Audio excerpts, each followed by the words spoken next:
Hey guys, today I'll be unboxing the iQOO 7. Let's get started. So on the front, you can see the phone's name. Let's open the box.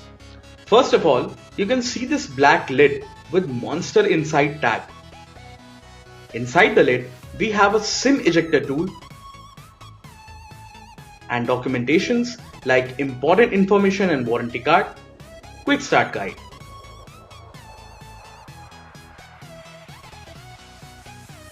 Here we have iQOO 7 premium looking phone. The phone has a 48 megapixel OIS triple camera setup at the back with iQOO branding below the camera module. The phone looks very stylish. Now we have silicone back cover which is going to protect your phone from any harm. Next, we have a USB Type-C cable for charging the phone and a 2-pin wall charger with 66 watts of fast charging. So guys, that's all you get inside the iQOO 7 box. Thank you so much for watching this video.